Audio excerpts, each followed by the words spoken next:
Les organisations de la société civile jouent un rôle très important dans le mécanisme de l'examen périodique universel parce que nous faisons le monitoring de manière permanente pour la collecte des données et ces données nous servent pour produire les rapports mi-parcours et les rapports alternatifs que nous soumettons au Conseil des droits de l'homme des Nations Unies. Mais par la suite, nous participons à la précession, mais également au dialogue interactif et ensuite à la séance de validation des rapports.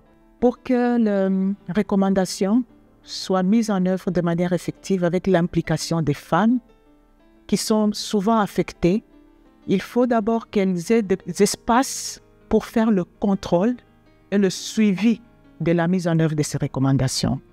Mais également, elles ont à souligner et avoir également un canal pour communiquer sur les défis rencontrés dans la mise en œuvre et produire des rapports alternatifs qui vont éclairer l'évaluation prochaine ou l'examen prochain de la RDC afin que les défis soient pris en compte dans l'examen. Il y a de bonnes pratiques et des innovations que nous appliquons. C'est notamment le groupement de recommandations selon les thématiques. À part les groupements, nous essayons de responsabiliser les recommandations. C'est-à-dire, on va prendre les recommandations relatives à chaque ministère pour mener le plaidoyer maintenant auprès de ces ministères-là, en fait, d'en tenir compte dans la planification.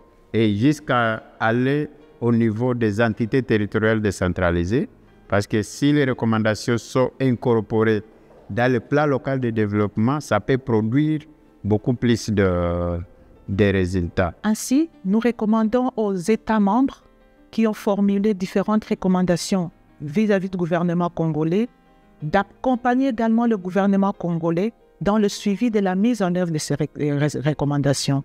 S'il faut un appui spécifique, matériel, financier, technique, c'est toujours idéal d'apporter cet appui pour que ces recommandations ne restent pas lettres mortes.